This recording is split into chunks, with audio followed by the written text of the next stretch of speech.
Bom dia, me chamo Cauã Sacramento, um dos alunos do terceiro Log A, onde o meu grupo, composto por Giovanni Oliveira, Alice e Setiele Dias e Dimas Carvalho, vamos falar sobre um pouco sobre a origem, a cultura do povo cigano. E o que é cigano? O cigano vem da origem da Índia, baseado em nômades, chamado de nômades, da cultura, da dança, rica em muitos utensílios baseados no nômades. E assim que é a culinária, e assim eu passo para a Alice. Vou falar um pouco sobre a vestimenta cigana. A vestimenta cigana é caracterizada pelas cores vibrantes, tampas florais, e a vestimenta também é um jeito de manifestação de cultura pessoal e tudo mais. Bom dia, eu vou falar sobre a discriminação e o analfabetismo do povo cigano.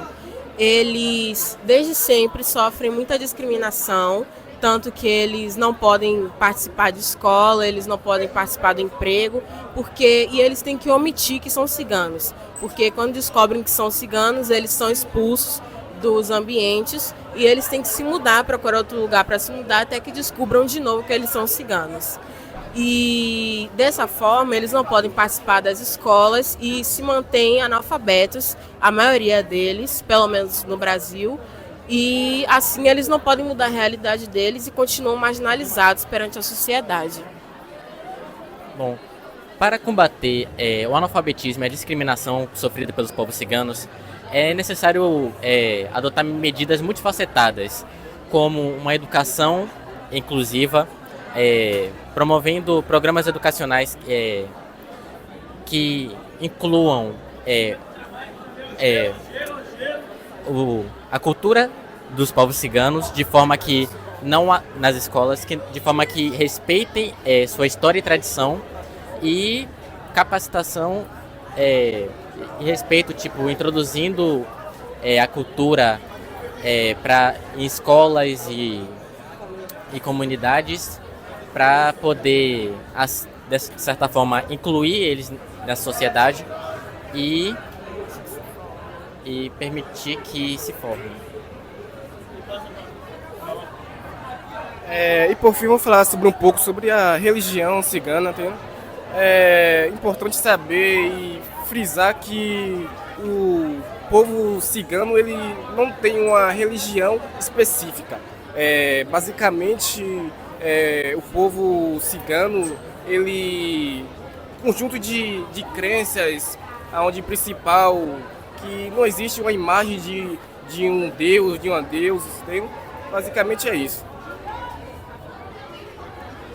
Aqui é um altar ilustrativo para demonstrar como é mais ou menos a cultura do povo cigano. Aqui tem uma Bíblia, aqui tem as cartas de tarô, aqui tem umas coisas que são usadas para criar o altar, aqui tem o suco de uva representando o vinho no cálice, aqui tem o castiçal com as velas, tem incenso, aqui tem alguns elementos da natureza para cultuar os deuses. Aqui tem limão, que é usado para espantar energias ruins, alho para trazer energias boas, cebola para trazer prosperidade, cravo também, prosperidade, as moedas que são usadas para demonstrar devoção, ou a cebolinha para trazer alegria e bênçãos. E esse é o conjunto de coisas do altar. Basicamente, o povo cigano, eles adoram vários deuses. Aqui no Brasil mesmo, tem cigano católico, evangélico, umbandista, evangélico. Por isso, não tem uma religião específica para o cigano. Bom dia, nós somos do terceiro Log A e nós estamos falando sobre o bioma da Mata Atlântica. A Mata Atlântica é um bioma conhecido por sua grande diversidade. Ajuda nossa vida tanto ecologicamente, tanto economicamente, pois dela vem alimento, ajuda a regularizar o nosso clima, abastecendo água e etc. A Mata Atlântica, antigamente, ela ocupava 15% do nosso território brasileiro. Porém, atualmente, por conta do desmatamento, ela só ocupa 12,4% do nosso território. Uma curiosidade muito interessante é que foi um dos primeiros biomas a serem explorados após a colonização. Bom, atualmente, no último ano, nós tivemos a estimativa que 10 mil hectares dessa Mata Atlântica, elas foram derrubadas. O principal motivo disso é, claro, a exploração dos minérios, dos recursos que tem naquele habitat. Além disso, o urbanismo e também temos a abertura de espaço para a agropecuária, que agora tem sido um setor muito motivado para ser implantado na Mata Atlântica. Também temos, por causa do desmatamento, atingindo as espécies que habitam lá, trazendo também a extinção dessas espécies, além de atingir diretamente na biodiversidade. Com isso, os povos que moram lá, como quilombolas, indígenas, ribeirinhos e ciganos, têm sido atingidos por causa disso, porque há séculos eles habitam naquele habitat e estão usando todos os recursos que atingem nesse ambiente da Mata Atlântica para si próprio. Então, com isso, durante os anos, eles têm usado vários recursos diferentes, tentando se adaptar com essas mudanças. Claro que nós sabemos que tem sido difícil, mas claro que nós, seres humanos, temos como nos adaptar com as mudanças. Os outros grupos vão apresentar melhor sobre isso. Olá, gente, bom dia, tudo bem? Eu me chamo Adriele e minha colega é Yasmin. Hoje iremos falar sobre algumas comidas do povo quilombolas. Temos aqui o acarajé, que é um dos pratos principais, que o pessoal, por incrível que pareça, não é como a gente que comia uma vez ou outra, o pessoal come com constância. Temos aqui a laranja, a mandioca, a farinha e o feijão preto, que é uma parte que todo mundo gosta. Eu vou passar aqui para a Yasmin para ela explicar um pouco para vocês o porquê desses alimentos. Os alimentos são carregados de fibras, colágeno, ferro e muitas vitaminas. Por exemplo, a laranja, a vitamina C, a banana dá muito ferro, também com raízes, milho e a empim, as doces farinhas que são feitas tanto do milho quanto da mandioca. A acarajé, que é feita de feijão, com a massa do feijão, vatapá, caruru e tomate.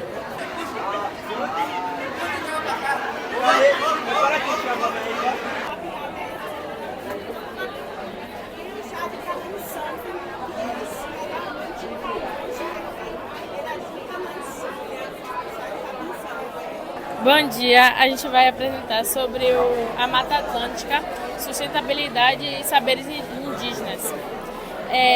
O que é a Mata Atlântica? A Mata Atlântica é um bioma com biodiversidade rica e importante para o clima e a água. Os problemas sobre a floresta.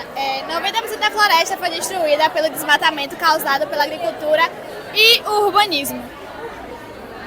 A Mata Atlântica é a segunda maior floresta em extensão do Brasil, constituída por planaltos e serras.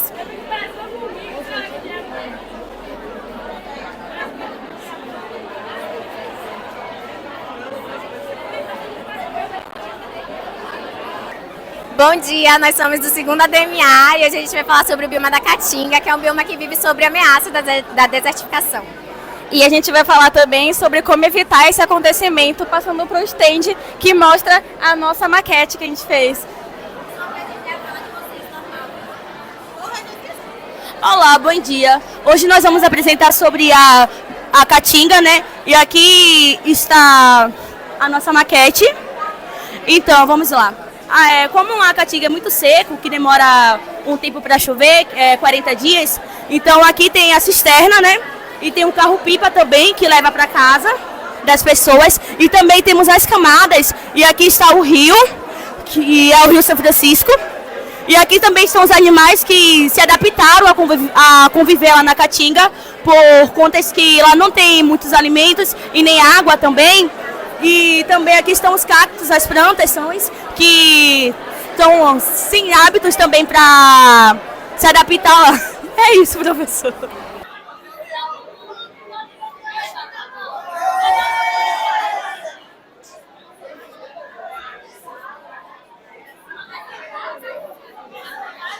Bom dia, nossa equipe vai apresentar sobre as doenças zoonóticas da Mata Atlântica. A Mata Atlântica ela é um bioma em que é um conjunto de florestas e ecossistemas, onde nela é presente algumas doenças zoonóticas, entre essas que estão descritas aqui. As doenças zoonóticas, por sua vez, são doenças que são transmitidas de animais para humanos. Entre essas doenças está a hantavirose, que ela pode ser carregada por toda uma vida no sistema digestivo de um roedor silvestre. Porém, nele ela é inofensiva, mas ao ter contato com o ser humano por meio das fezes e da urina, ela pode ser muito grave e até levar a óbito. Essa doença, ela pode ter contato direto com o humano por meio do desmatamento, algo que ocorre muito nessa Mata Atlântica, já que o humano, quando desmatam a área, os animais dali têm que se povoar para áreas urbanas. E isso permite com que pessoas tenham contato com essa doença.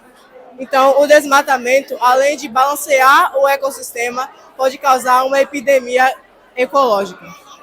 A febre amarela é transmitida pelo a Haemococcus e sabete. Ela é transmitida pelo mosquito e é encontrada no corpo da árvore e se alimenta do sangue do macaco. E como não encontra, eles procuram outra localidade para se alimentar, como nós seres humanos, que é transmitido pelo sangue.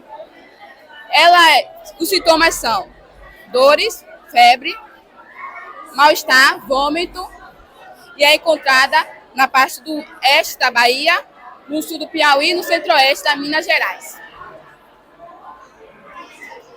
Bem, a malária é uma doença comum na Mata Atlântica, encontrada principalmente nos estados do Rio de Janeiro, São Paulo, Minas Gerais e Espírito Santo, sendo contraída através de parasitas e através também do mosquito do gênero Anopheles. Os principais sintomas da malária é febre alta, dificuldade respiratória e náuseas. Bom, eu vou falar sobre a febre maculosa, que é uma doença transmitida pela picada de um carrapato, uma bactéria que contém na saliva do carrapato. Seus principais sintomas são febre, dores de cabeça, dores nas articulações, falta de apetite, pode causar manchas também pelo corpo, no pulso, nos braços. E também essa espécie de carrapato é encontrada em animais de grande porte, como cavalo, boi. Pode ser encontrado também em coelhos, capivara, entre outros. É uma doença que ocorre na região da Mata Atlântica, principalmente nas regiões Sudeste, Nordeste e no Sul. Seus principais casos são ocorridos no Sul e no Sudeste. Bom, eu vou falar da febre oroposte. Ela é uma doença viral pelo mosquito Culeodes paraense. Ele é também conhecido como muruim, polvinho e pólvora. Essa doença também ela é caracterizada como abavirose e os seus principais sintomas são febre, dor de cabeça, dores musculares, náusea e vômitos. Os sintomas deles duram de 2 a 7 dias e se previne com repelente porque não há vacina ainda. Eu vou falar sobre a Zika. A Zika é uma doença causada pelo vírus Zika vírus. Foi diagnosticado pela primeira vez na Uganda em 1945. Bom, eu vou falar um pouco sobre a chikungunya. A chikungunya é uma doença viral, também causada pelo próprio vírus, que é a chikungunya. E além do vírus, ele também é causado por vários mosquitos. E através desse mosquito, a gente pode ver que também é causado doenças como dengue e a Zika. Bom, eu vou falar um pouco sobre a leishmaniose, que é uma doença transmitida pelo mosquito Fletopomus e também que é chamado de mosquito palha. Bom, um dos principais sintomas dessas doenças são as feridas na pele e também são causa de doenças internas, que podem levar assim até a morte se não forem tratadas. E sendo assim podem ser transmitidas também de cachorro para humanos. Bom, aqui temos um pouco sobre todas as doenças e as placas onde elas estão localizadas e onde tem seus índices maiores. E pode-se ver que cada região da Mata Atlântica tem um foco específico da doença.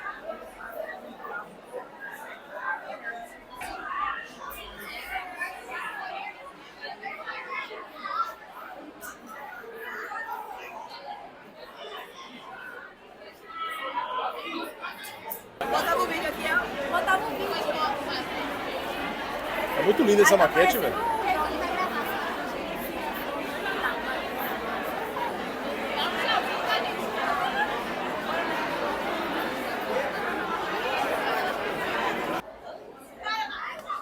Então, aqui hoje estaremos falando, a terceira DMA estaremos falando sobre a Caatinga, o bioma que ele é semiárido e único brasileiro. Ele tem seus equilíbrios como no clima, plantação de frutos e tudo. Mas eu vou dar uma resumida legal aqui para vocês.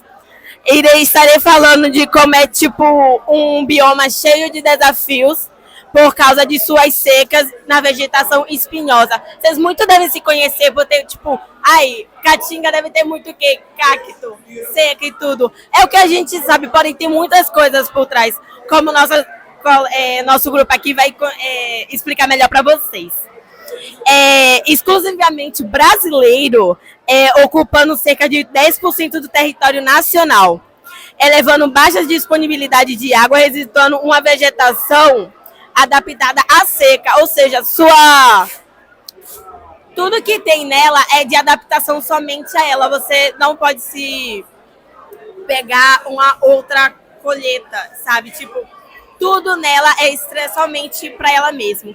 E ela é muito importante. A importância da Caatinga, embora árida e seca, ela tem um papel muito crucial climático. Seu armazenamento de carbono e manutenção, ciclos de água sendo crucial para a sobrevivência de milhões. Dependendo diretamente como sua coleta de sua agricultura, frutas e suas correntes de água. Nos debates contemporâneos sobre a sustentabilidade e alterações climáticas, a Caatinga se destaca como modelo de resiliência e vulnerabilidade. E tem colocado em risco o equilíbrio ecológico de toda a sua área. Então aqui você pode ver de como ela é um pouco. Bom dia, meu nome é Ilana, somos o terceira DMA e hoje a gente está apresentando o nosso projeto sobre a Caatinga. Eu vou falar um pouco sobre problemas e soluções e um pouco sobre nossa maquete. Um dos principais problemas da Caatinga é o desmatamento, o excesso de práticas agrícolas impróprias, que favorecem os elementos, diminuindo suas capacidades de armazenar água, nutrientes no solo, que compromete a biodiversidade local e a sobrevivência das comunidades. A Caatinga é um bioma muito seco, então quem convive nele acaba tendo dificuldades pelo seu solo, que não consome água. Então acaba que os animais e as pessoas que vivem lá têm muita dificuldade. E uma das soluções que eu vou citar aqui é o plantio de espécies nativas da Caatinga, que pode contribuir para a restauração do ecossistema, favorecer a recuperação do solo e preservar o equilíbrio hídrico da área. Pronto, eu vou falar sobre o Cerrado. E o Cerrado, ele é o bioma brasileiro que ele... Como é que fala? Ele é um bioma brasileiro que se encontra no centro do Brasil. No Cerrado, ele tem 2 milhões de quilômetros quadrados e ele apresenta a maior bacia hidrográfica do Brasil, como é conhecida a Caixa d'Água do Brasil. No nosso trabalho, a gente fez as pesquisas com artigos, vários sites falando sobre o assunto para conseguir desenvolver esse banner e a maquete. A gente vai passar agora para outra equipe para falar um pouco mais sobre esse tema, para aprofundar mais. Bom dia, o nosso grupo, composto por cinco componentes, a gente vai apresentar sobre o Cerrado. Eu vou dar a introdução falando um pouco sobre o Cerrado, que é nada mais do que uma savana tropical, localizada ali no centro do Brasil, com vegetação variada de árvores, gramíneos, plantas, etc. Tem um clima tanto úmido quanto seco, e o seu solo normalmente é ácido e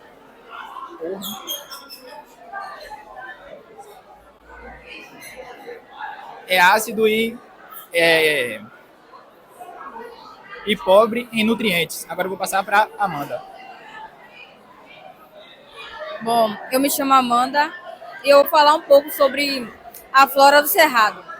Bom, o Cerrado, como vimos, é um bioma brasileiro. Ele tem grande diversidade,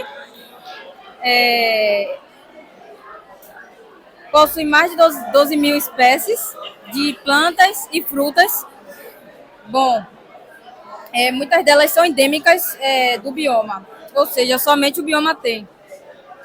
Espécies como buriti, pequi, murici e cajuzinho, além de uma porção de orquídeas e flores, como canela de ema, marcelinha e entre outras.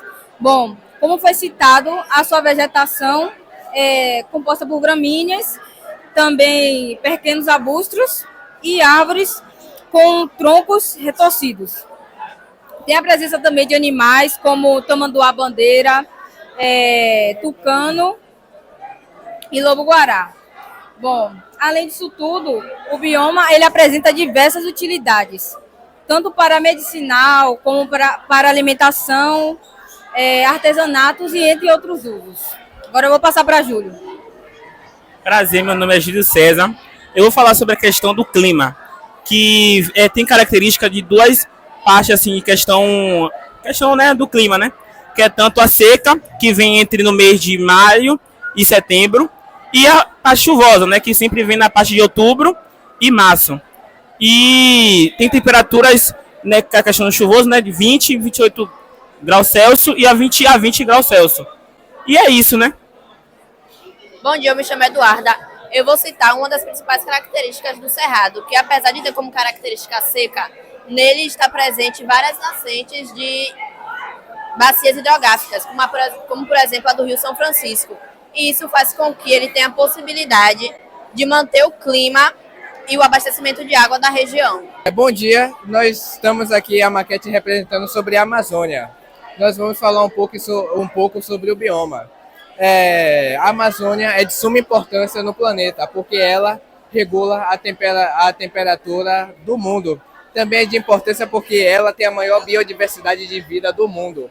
Ela é muito importante. Como pode ver, a Amazônia, que eu tô nervoso, velho. Ela abrange cerca de 5,5 milhões de quilômetros quadrados. E ela também se expande entre 9 países daqui da América do Sul. Então, professor, vou falar um pouco das ameaças da parte do desmatamento da Amazônia. Se o senhor chegar mais um pouquinho perto aqui, vai ver a parte aqui queimada, parte de cortando árvores para fazer comércio, tem parte do garimpo. Então, o bioma se encontra em ameaça porque tem muitas atividades humanas. Se a gente for ver, tem hidrelétricas e barragem. Essas coisas resultam em inundação das áreas vastas aqui da Terra e acaba atingindo o ecossistema e habitats naturais. Também construções de usinas de grande porte e aberturas para rodovias. Isso atrapalha a movimentação dos animais e afeta a biodiversidade. Bom dia, meu nome é Danilo e vou explicar como é que funciona a maquete. Como vocês podem ver aqui tem o Rio Amazonas. O Rio Amazonas é um dos maiores rios em questão de volume da água do mundo. O rio vai fazer o trajeto dele aqui, vai passar pela represa. A represa ela serve para reservar água. Depois de termos água, ele vai para o filtro. Por que precisa passar pelo filtro?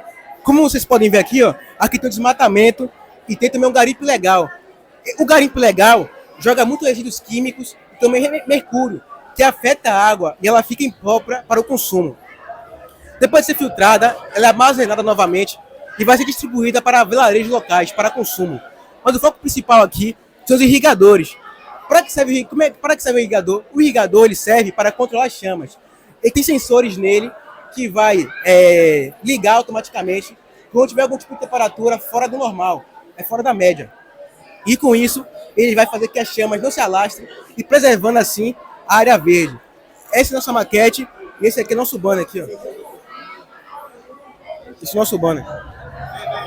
Que fala sobre a introdução, a metodologia, resultados de discussão e algumas soluções. Vou citar algumas aqui, ó. Controle de desmatamento, fortalecer a fiscalização contra o desmatamento ilegal e promover o uso sustentável da terra. Reflorestamento e recuperação, incentivar programas de reflorestamento e restauração de áreas degradadas.